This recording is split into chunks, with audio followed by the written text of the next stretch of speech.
అమ్మవారికి ఇష్టమైన గుడాన్నాన్ని చాలా సింపుల్గా చేసుకోవచ్చు. ఒక గ్లాసు బియ్యం తీసి శుభ్రంగా కడుక్కోవాలి. కుక్కర్లో అయితే గ్లాస్కి 2 గ్లాసులు, బయట అయితే గ్లాస్కి 3 గ్లాసులు పోసి అన్నం మెత్తగా ఉడికించుకోవాలి.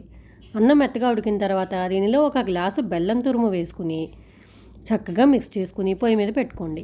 ఒకసారి బెల్లం బాగా కలిసేలా కలిపిన తర్వాత దీనిలో 2 స్పూన్ల నెయ్యి కూడా వేసుకుని నెమ్మదిగా కలుపుతూ ఉండండి. దీన్ని సిమ్లో పెట్టి ఇలా కలుపుకుంటూ కరిగించుకోండి. బెల్లం కరిగిన తర్వాత ఇదంతా కొంచెం స్మూత్గా అవుతుందన్నమాట. మీరు అన్నం ఉడికించుకున్నప్పుడే పూర్తిగా ఉడికించుకోండి, లేదంటే అలా పలుకుల్లా ఉండిపోతుందన్నమాట.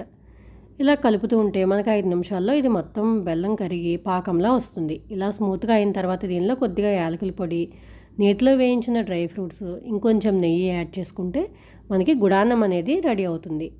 లలితా సహస్రనామాల్లో గుడాన్న ప్రీతమానస అని పిలిచారు అమ్మవారిని. నవరాత్రుల్లో ఒకరోజు అమ్మవారికి దీన్ని కూడా సమర్పించండి మరి.